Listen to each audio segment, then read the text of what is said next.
Today we are talking about exposure. What is it? How do we use it? Let's get back to basics.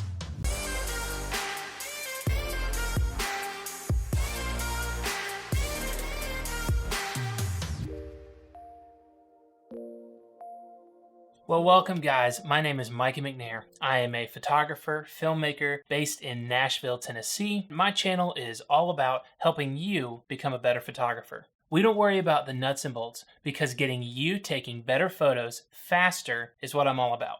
In today's basics episode, we're talking about exposure. First off, I want to give you the definition. Webster's Dictionary defines exposure as the action of exposing a photographic film or digital sensor. We'll get into that. To light or other radiation. All right, so there are three key components to getting a correct exposure. Now, as an artist, a photographer, a filmmaker, a good or bad exposure is going to be based off of you and you alone. First thing, shutter speed. What is it? How does it work? Now, the shutter within your camera. So the shutter within your camera is a device that allows light to pass for a determined time, like this.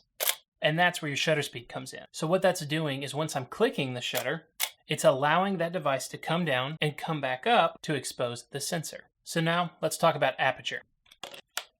Aperture is the opening within the lens that the light passes through. You've probably seen it on your camera or on a blog or somewhere where there's an F and then a number.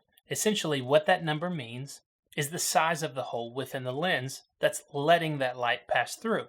The smaller the diaphragm, the less light that passes through. The larger the diaphragm, the more light that passes through. Now, there are some other aspects of aperture, but we'll hit that in another video.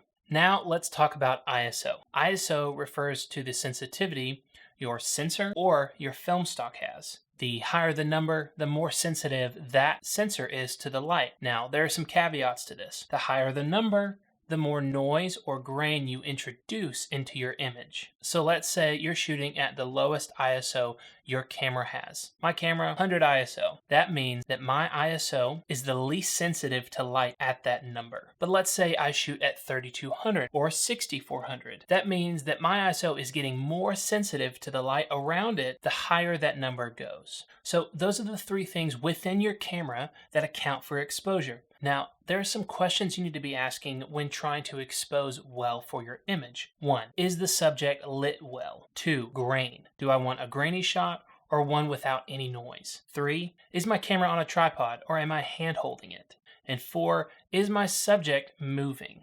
All of these factors play into how you expose your image. And like I said at the beginning, that is completely up to you. So that's it, the basics of exposure.